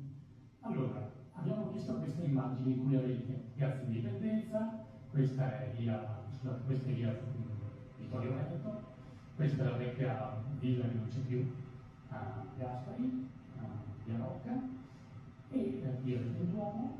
Vi dicevo prima, se voi adesso andate l'argine è più o meno qua. Quindi tutte queste case qui sono sparite per esito dello spostamento progressivo del fiume in quella direzione. Abbiamo una mappa molto interessante che è questa, redatta nel 1801, in cui qui vedete il Duomo, qui vedete chiamo Trevigiano per facilità, questa è Piazza Indipendenza, e queste che vedete tratteggiate sono tutte le case portate via dal 1770 al 1801. Poi vedete che cosa? Tutti questi pallini che formano questi triangoli sono i respingenti di pali di legno fatti a protezione dell'abitato, dai veneziani e poi anche dagli austriaci. Per chi si ricorda, quando hanno fatto il Drezzaglio dell'83 alla Pisana, i pali si vedevano, ce n'erano parecchi. Questa è Villa Ivancic, non c'è due Ivancic. Questa c'è anche una misura, la prima base della villa è del XVI secolo. Quindi il fiume sappiamo che non si muove da qui da 500 anni, cioè ormai sta all'interno.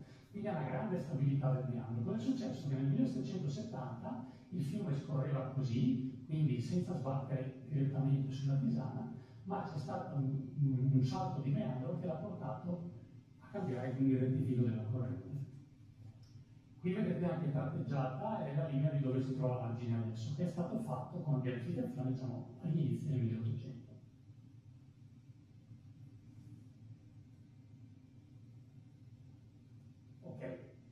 Altre evoluzioni importanti, abbiamo, non racconto la storia di Rosa, che è questo abitato che è stato distrutto più volte, ricostruito, adesso si trova vicino a San Vito, ce l'ha fatto apposta. Molto famosa sono le varie deviazioni che ha subito il fiume, deviazioni naturali, tra il 1400 e il 1700. E abbiamo ben rappresentate nella carta del Duomo, che era l'ufficiale veneziano cartografo che ha fatto la carta per redigere i danni e capire di chi erano i terreni adesso del fiume. San Paolo di Varno, Bolzano, Mussos facevano prima parte della parrocchia di Varno. Dopo questa migrazione progressiva hanno dovuto cambiare parrocchia perché appunto non era più attraversabile il fiume. Quindi vedete che sono anche cambiamenti non indifferenti, questo è un chilometro, quindi stiamo parlando di, anche qui ritorno al discorso, il fiume si riequilibra da solo, così si riequilibra da solo, cioè non è una cosa che, come dire, hai avuto un fiume torrentino, quindi è soggetto a questi cambi importanti. Altra cosa, abbiamo il discorso che se vedete questa autostrada, se vedete quello che è il confine tra la regione Friuli, Venezia Giulia e il Veneto, ci fa vedere quello che era la situazione del XIX secolo, perché i meandri evolvono e quindi vedete come sia completamente diverso rispetto a oggi. Allora, se noi seguiamo la cartografia, vedete siamo tra Carlusio e Ronchis, qui siamo nel 1805, la parte più sbiadita, 1891 è questo, poi abbiamo 1927, 1954, 2001. Vedete com'è cambiato il fiume? È un cambio molto forte. In parte è soggetto a una dinamica naturale, ma in parte no. Nel senso che quello che colpisce è che il fiume da molto largo sembra avere un alveo poi molto più stretto. Questo si vede qua, ma si vede molto bene in altre zone. Quindi qui avete, diciamo così, queste carte avete rappresentato tutte le zone in cui è cambiato particolarmente negli ultimi 100 anni, 120 anni. I cambiamenti sono indotti, dicevo, da una dinamica un po' naturale, ma molto sono stati indotti da quelle che sono le estrazioni di ghiaia in alveo tra gli anni 70 e fino agli anni 2000 soprattutto. Qui vedete Spilimbergo, questa è la carta di 200 anni fa, in cui questa non è una situazione di piena, è la situazione, chiamiamola normale del Tagliamento. Ci sono più di una decina di canali attivi, il fiume largo, cioè è attivo un po' ovunque per 1,5 km. Adesso il fiume è attivo in circa 700 metri, cioè quindi è la metà, okay? E questa è una situazione che è fortemente indotta dal prelievo delle ghiaie, perché prelevando le ghiaie il fiume non ha il sedimento che è necessario per la sua dinamica e quindi si è ristretto e si è inciso di anche 2 metri in alcune zone, che sembrerà poco ma sono sufficienti a rendere l'alveo più stretto e quindi quando il fiume va in piena le acque non si spagliano più su tutta questa zona, ma vengono veicolate molto più rapidamente e quindi, come dire, accrescono quella che è la pericolosità del fiume nella parte più bassa. Questa situazione ha riguardato il prelievo di materiali un po' tutto l'arco del Tagliamento fino alla Tisanotta, diciamo, ma cioè, sicuramente, diciamo così, un prelievo grosso è anche quello legato al terremoto, che chiaramente la ricostruzione necessitava di molto inerte. E quindi il materiale più comodo, come è successo un po' in tutto il Veneto, è prelevarlo dall'albero perché lì è già pulito.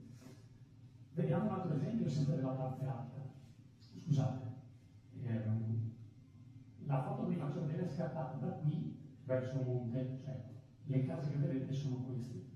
Quindi guardate il fiume 200 anni fa, è tutto bello attivo qui. E quindi qui vediamo appunto come questa zona in realtà un centinaio di anni fa era sfruttata completamente dal fiume, quindi immaginate in piena il fiume aveva la possibilità di laminare molto di più di quanto faccia adesso, per cui una delle cose sicuramente da fare è riconnettere l'alveo con questi spazi ovunque sia possibile per poter dar spazio alle acque. Vediamo un'altra cosa, che dà la misura anche in questo caso di quali siano le aree.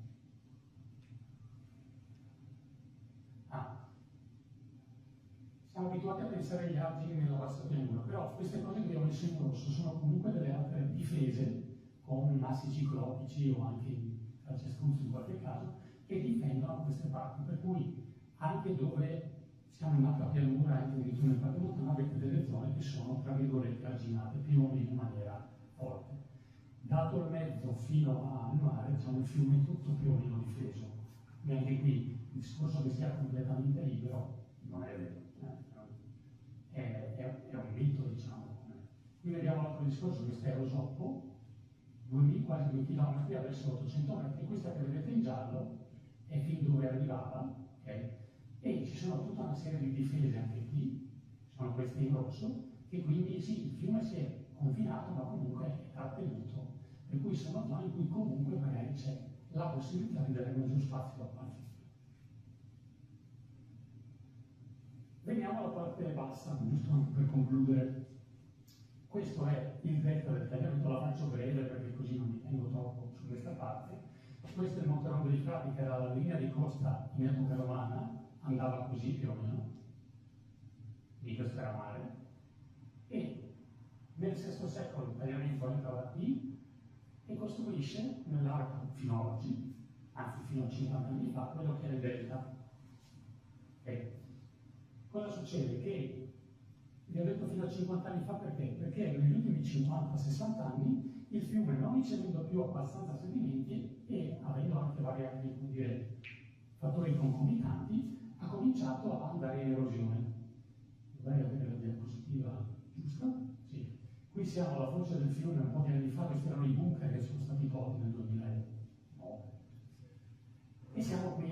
Se voi andate al faro di Bibione, non ho messo la foto, ma è completamente difeso, che sembra un bunker.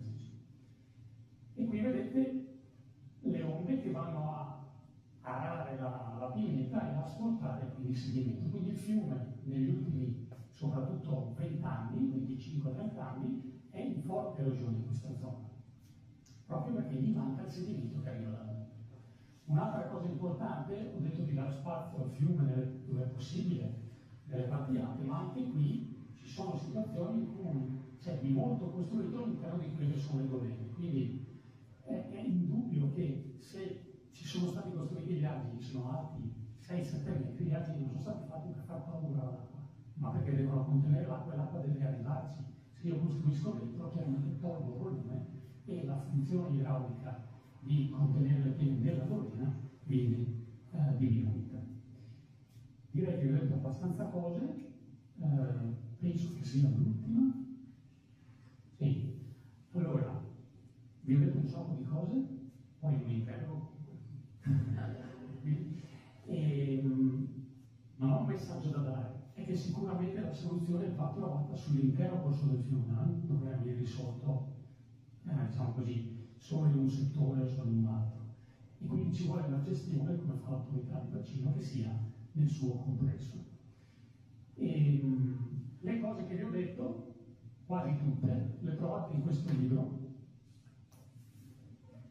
che ho curato per la regione Friuli Venezia Giulia, riguarda tutta la pianura, è gratuito perché l'avete già pagato con le vostre tasse, se c'è qualche veneto buono, anzi, gratis.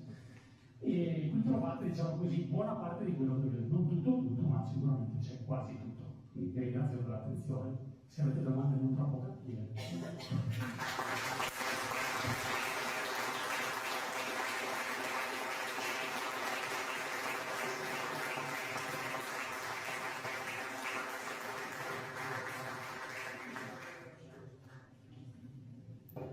Ringraziamo Alessandro. Se ci sono domande, considerazioni che servono soprattutto ad approfondire gli argomenti, questa è una serata dedicata alla conoscenza di come è evoluto il fiume. Non parliamo d'altro perché saranno altri gli appuntamenti che avremo a disposizione per poter approfondire il tema della gestione, il tema della pianificazione, dove sono le altre problematiche, le vedremo successivamente con me. Poi, come dicevo all'inizio, c'è anche Filippo Giorgi che ci dirà poi la complicazione che interverrà con il cambiamento climatico, perché qui avere un mare a questo livello è una cosa, avere un metro in più cambia completamente lo scenario. Voi capite bene, no? Abbiamo visto, e noi lo sapevamo da bambini, che bastava, quando avevamo l'opportunità di imparare a nuotare sulle spiagge del tagliamento, che sotto correva l'acqua di mare perché trovavamo il pesce di mare, insomma. Quindi la Tisana è fortemente condizionata dalla presenza del mare, nonostante tutte le considerazioni che si fanno, no, facciamo i buchi, approfondiamo, no, approfondiamo niente perché poi sotto trovi il mare e poi è come dire andare a scavare il mare. Quindi sono considerazioni che faremo magari con tecnici più qualificati. Io vi invito evidentemente in questo momento ad attenervi alla serata che ha come oggetto l'evoluzione geomorfologica del fiume Tagliamento. Prego chi vuol parlare, io vi porto il microfono.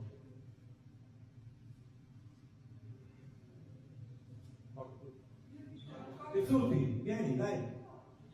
No, ben arrivato.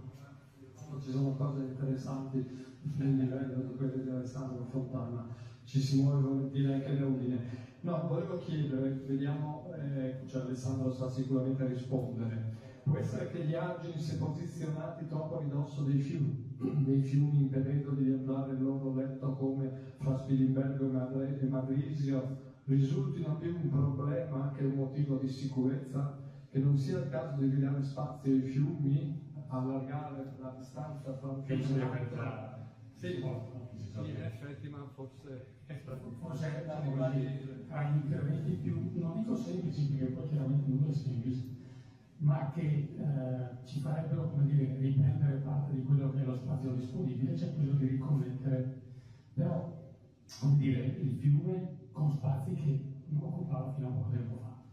Questo però secondo me non basta, perché come va a vedere la pendenza del fiume e la quantità di acqua che arriva richiedono comunque altri interventi, bisogna pensare a altre cose, perché non può bastare solo questo.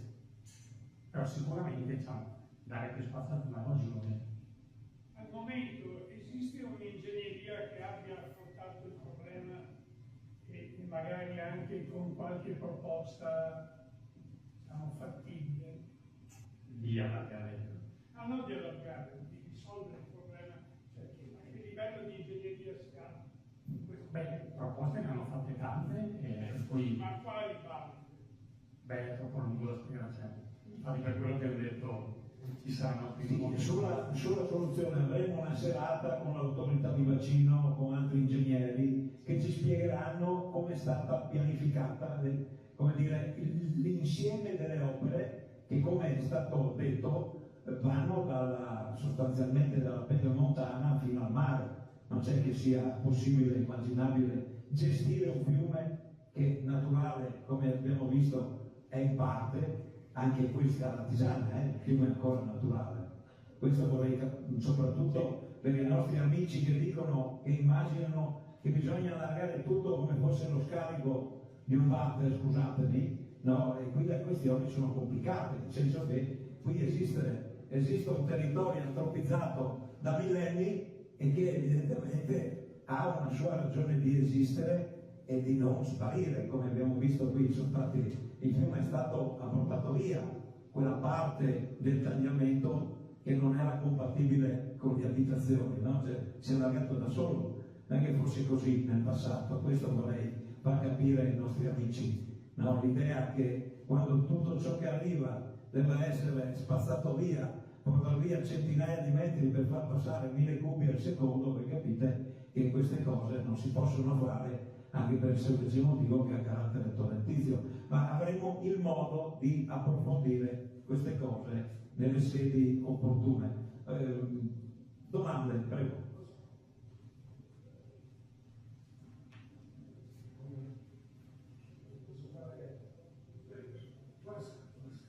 Ecco, io volevo chiedere un'informazione. Io sono rimasto molto impressionato da due slide che ha mostrato. Una che illustra la pendenza estremamente elevata dell'alveo del tagliamento nel tratto medio inferiore, insomma, quindi tra Pinzano e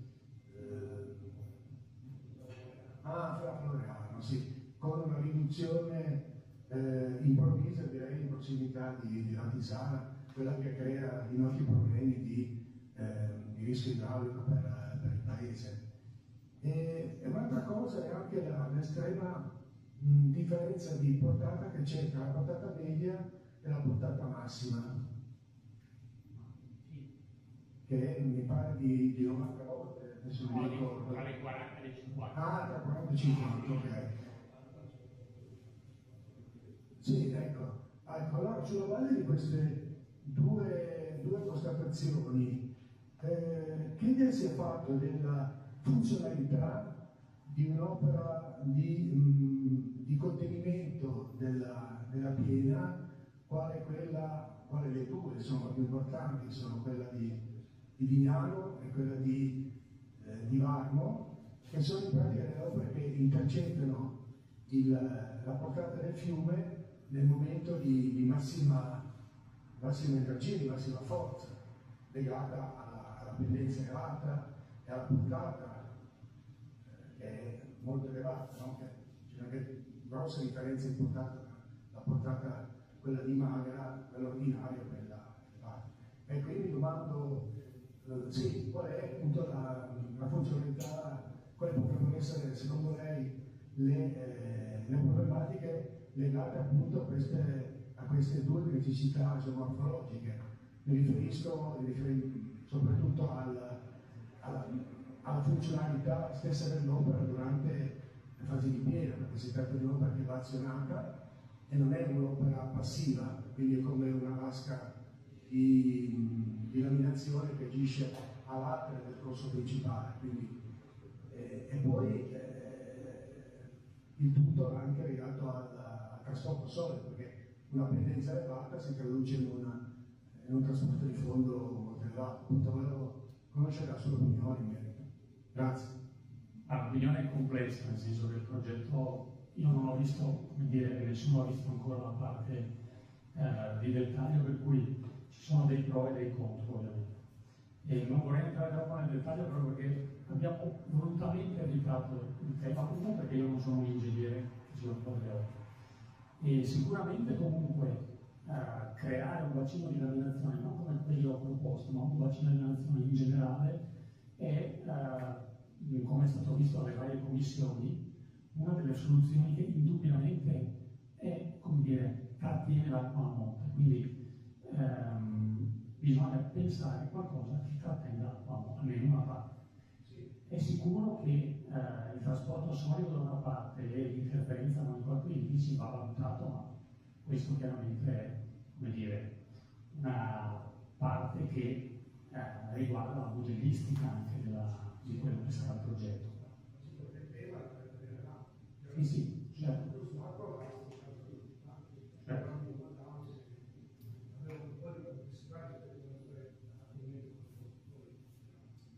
Altri?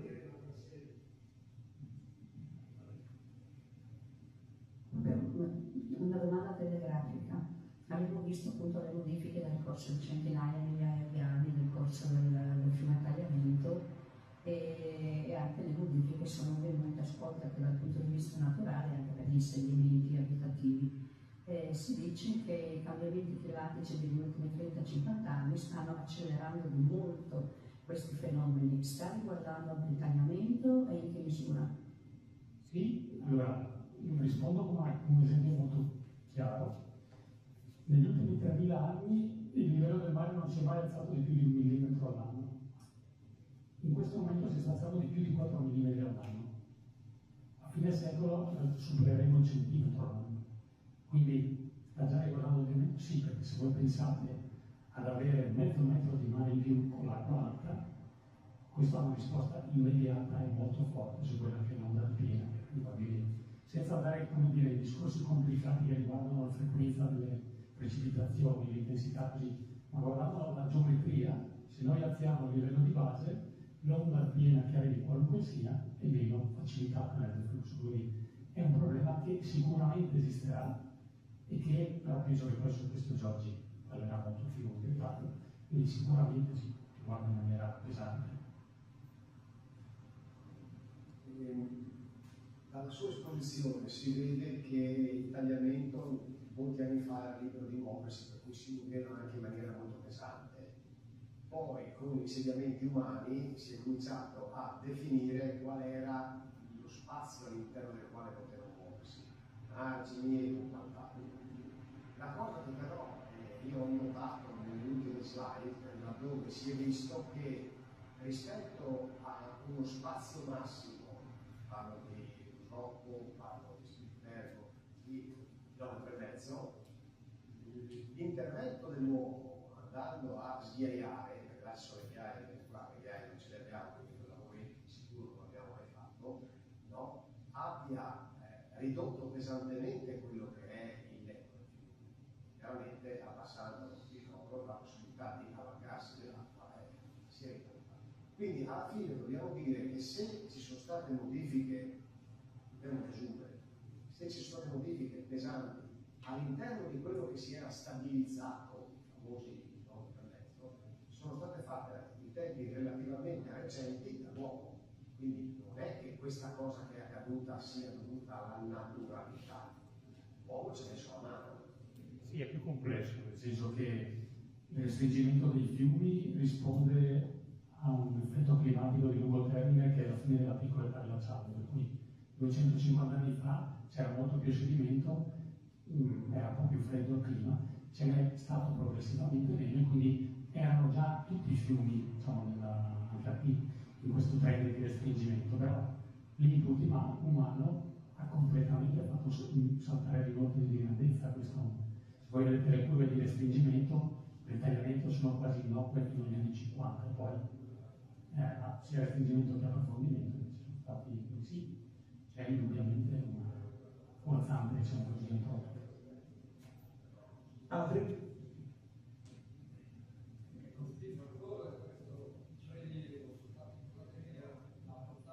Sì, questo è importante da dire, che voi immaginate che quello che arriva alla fossa del tagliamento è sui 30-40 mila metri cubi all'anno se ci sono piene, diciamo. Anche recentemente sono stati approvati, cioè pochi anni fa, prelievi di 300.000 metri cubi in area.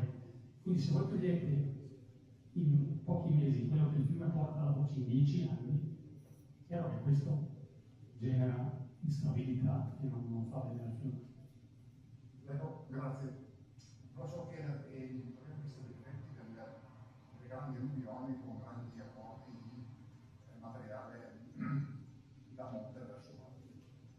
Volevo sapere, i prelievi che vengono fatti dell'acqua che monte, sostanzialmente con tutte le direzioni, meglio insomma, quanto incidono sul normale del flusso quando è normale, non solo quando è incidono fortissimamente, nel senso che l'accagliamento, come tanti dei fiumi grandi e ghiaiosi che abbiamo, è normale che sia abbastanza secco nelle ultime stagioni estive, però è chiaro che se voi gli togliete l'acqua se si toglie l'acqua per l'irrigazione, che comunque ha dei vantaggi chiaramente indubbi, il sistema del deflusso è fortemente più scarso, per cui in molti casi anche così la convertibilità, diciamo, ecologica è molto abbassata, perché chiaramente se non c'è tra virgolette vita, perché rimane secco per vari mesi all'anno, sicuramente è una cosa su cui penso vada anche intervenuto in maniera più significativa.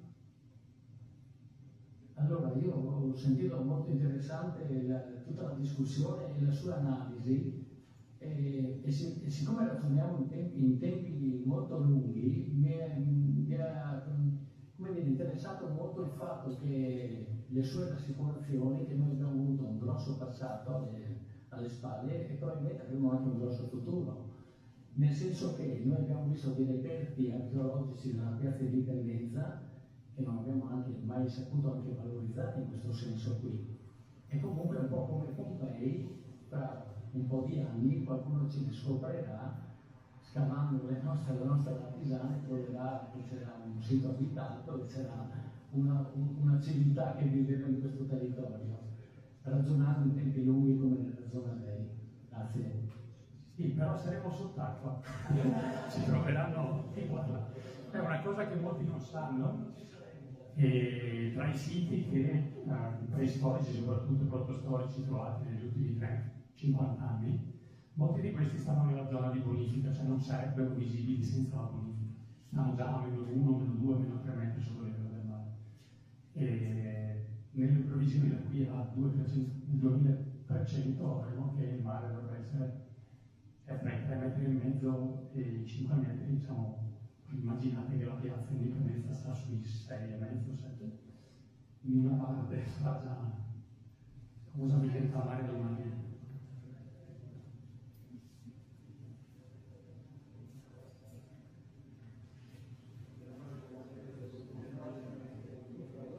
Sì, buonasera. Allora, io sono andata ad ascoltare il professor Surian, che immagino sia suo collega perché siete della stessa facoltà. E sono andata ad ascoltarlo proprio in campo, siamo andati proprio da Camino fino più o meno a Codroico e abbiamo fatto un'escursione dove lui ci ha fatto vedere gli effetti dell'incisione del fiume dovuti soprattutto ai prelievi che effettivamente riporta quello che dice lei, dagli anni 70 agli anni 90 i prelievi di sedimenti. Io nella vita faccio tutt'altro, non il geologo, quindi mi perdoni se magari utilizzo impossibilmente dei termini, mi correggerai, chapeau, insomma non c'è. Questi prelievi sono stati fortissimi e continuano ad essere ancora piuttosto elevati. Lo si vede anche da Giocco, io sono della zona di Casanza, lì c'è stata un'importante cava attiva fino a qualche anno fa e poi giù fino ad Arno ce n'è ancora una bella attiva, eccetera. Non manca ancora in regione una legislazione relativamente a questo, ma la mia domanda è possibile, cioè il fatto che il fiume si incida crea poi dopo, come spiegato lei prima, va a togliere l'attivazione di quello che sono le zone golenali. Se per di più ci costruiamo sopra, chiaramente questo va a peggiorare ulteriormente la cosa. Ma il fatto che a Camino era emerso che quella zona golenale non veniva più allagata dal 66, quindi sono 60 anni che quell'area golenale lì non viene allagata. È possibile riattivare queste zone golenali e in quanto tempo, o se quello che viene chiamato quelli che vengono chiamati processi di rinaturalizzazione sono possibili? Immagino che siano costosi sicuramente, ma hanno poi delle possibilità di poter in qualche modo riattivare queste aree golenali e quindi riuscire ad apportare meno acqua a valle? La domanda è una bella domanda, una domanda complicata. Sì, è possibile, dipende dal costo e dal posto, perché dipende anche da quanto è il dislivello per riattivarlo, perché in qualche caso vuol dire cavare altri materiali, chiaramente, per poterle rendere fruibili. Quindi sì, ne parliamo ogni tanto con Suria, che è il mio vicino di stanza. Il discorso è possibile andare verso una rinaturalizzazione? Sì, certo, però non ovunque, chiaramente. E poi c'è un problema anche di eventuali espropri e anche, diciamo così, vi ho fatto vedere la zona, quella vicino a Osoppo. Chiaramente lì c'è cresciuto un bosco che adesso ha 50-60 anni. Quindi bisogna anche intervenire in zone che adesso sono diventate delle zone, chiamiamole naturali, di pregio. E quindi da una parte ci sono problemi, chiamiamoli legislativi, dall'altra anche interazioni con i gruppi locali che chiaramente potrebbero essere interessati a mantenere una zona. Quindi il fiume è abitato, no? Da uomini, animali, piante. Bisogna conoscerlo fino a fondo e soprattutto decidere cosa vogliamo, perché evidentemente ciascuno, se lo prendete per ciascuna parte, io ho passato un po' di anni nella commissione regionale di via e posso assicurare che ognuno non vuole la ghiaia alta a casa sua, così come non vuole altro a casa sua, possibilmente nell'orto del vicino. E questo è un grande tema. Vuol dire, quando si fanno la pianificazione si dovrebbe fare una buona pianificazione dalla montagna al mare, ma quando si estraggono le ghiaie non si pensa che porta via sabbia al litorale, no? La prima richiesta che proviene normalmente dai comuni: guardate che sta sovralluvionando il nostro comune, la prossima piena ci sarà l'esondazione a casa mia.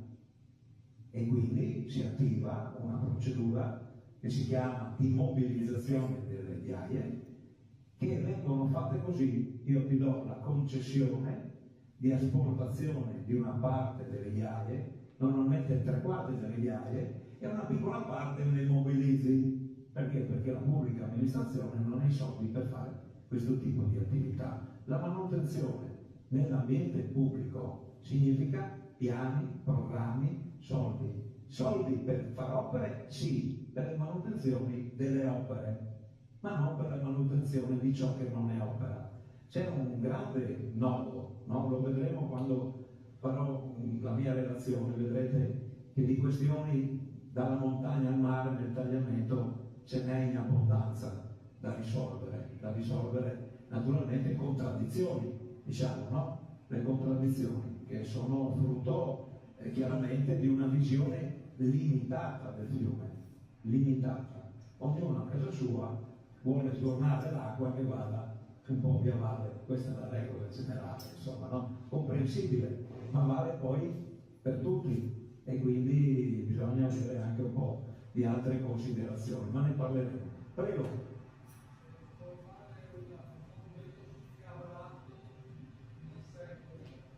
Volevi? Sì, mi ha chiesto se posso fare un approfondimento sul cavrato del canale, adesso scaricherò il dettagliamento. Il cavrato di per sé, si vede nelle mappe storiche, non è stato connesso da molto tempo al tagliamento, nel senso che sono piene, penso, del 1600, soprattutto che hanno iniziato a attivarlo, ma di per sé sarebbe grosso modo la direttrice naturale, cioè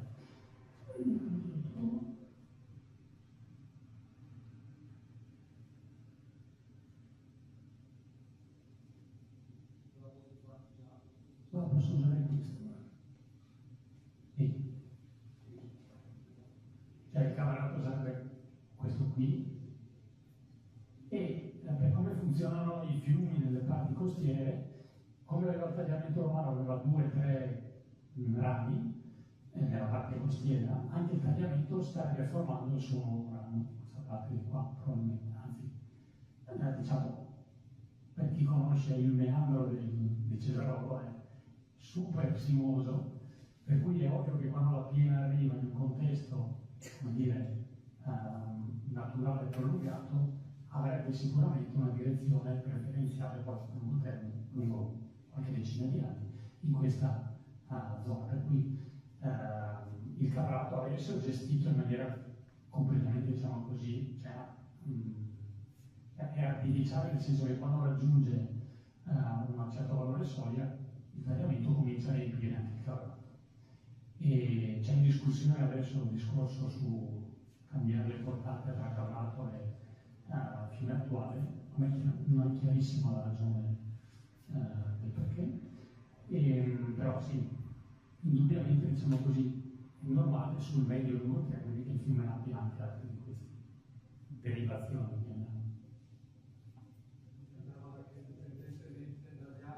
Sì. Beh, lì c'è già una reginatura, penso, anche a fine Settecento, perché ci sono resoconti storici in cui dicono Aranto, la Rosta, a Cesarolo, e quindi c'era già qualcosa, poi cosa non sappiamo. Ti dice l'abitato di Cesarolo, che è un altro di quelli che nasce su un pezzo di dosso del fiume. No, e dall'altra parte ci sono tutte le zone naturali. Il Carrato è un'area di bonifica dove si sono realizzate 2 riserve naturali e alla foce del Carrato c'è comunque il Carrato, ci sono comunque la spiaggia naturale naturalmente che è l'unico pezzo che è rimasto di spiaggia naturale nell'area prospicente il Porto Baselè, che fa parte del comune di Capua. Cioè, dire, lì è classicamente una tema della scelta. Se lasci passare il fiume di divagare come vuole, e chiaramente il fiume distrugge tutto presumibilmente, anche perché lì è un nodo idraulico. Voi sapete che uno dei punti storici di rigurgito è proprio il Carrato, perché l'acqua non sa dove andare. Ed è lì uno dei punti sui quali è previsto fino dall'antichità, diciamo, dei primi piani di sicurezza, di creare una sorta di manufatto per indirizzare parte dell'acqua in una direzione rispetto all'altra. Si chiama ripartitore di piena, no? Ma è presente, fate conto, fino dagli anni 70 una cosa di questo tipo. Adesso è stata rimessa in discussione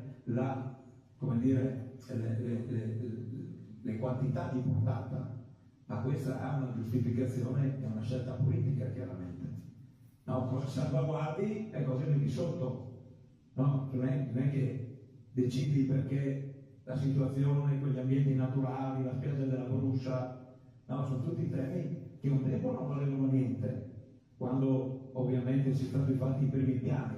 Adesso valgono tanto, perché ci siamo accorti che evidentemente queste aree vanno salvaguardate. Io lo dico sempre, lo ripeterò nella mia relazione, il primo ad essere distrutto è il fiume.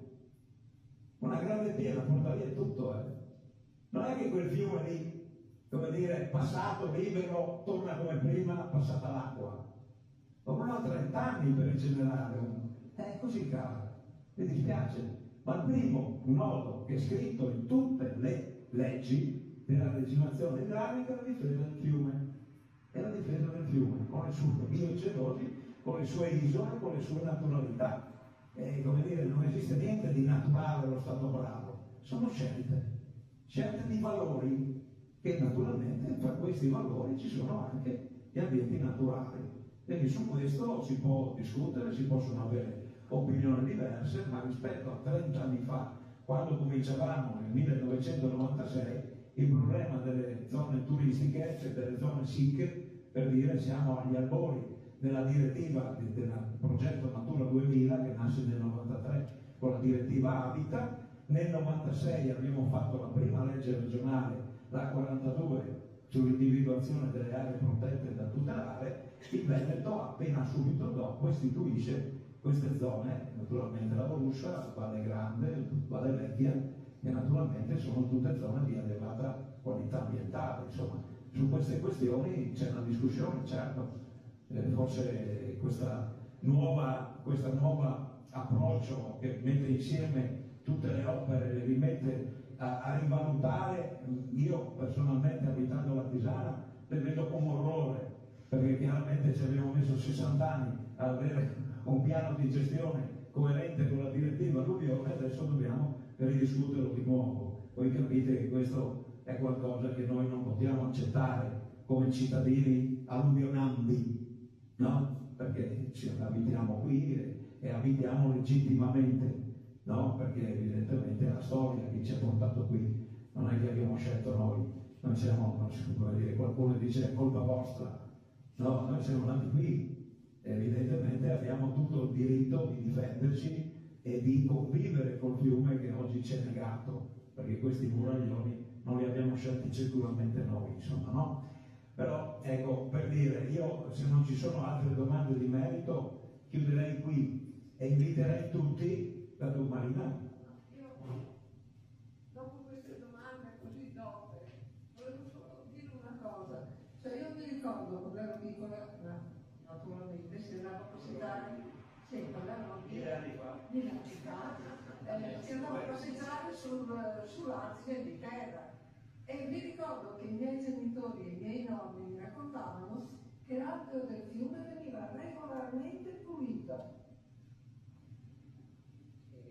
No, vi faccio vedere foto quando eri bambini noi, che c'era le lavandaie come dire, andavano a lavare l'acqua, i panni, c'erano tutti i camminamenti che arrivavano, quel mondo lì è sparito. Non è che ci fosse la manutenzione costa tantissimo, figurati se non avevano anche queste, insomma, no? Su queste parleremo con gli idraulici, che vi spiegheranno cosa significa questa roba qua. Ecco, io chiudo la serata, ringrazio tutti quanti e vi ricordo che raccogliamo le firme di adesione al comitato che prossima settimana si trasformerà in associazione culturale scientifica che uscirà anche dal territorio comunale per andare anche in altre parti a sensibilizzare e a creare una coscienza comune, consapevolezza, conoscenza, coscienza. Sono una cosa che ovviamente speriamo di fare con la tenacia che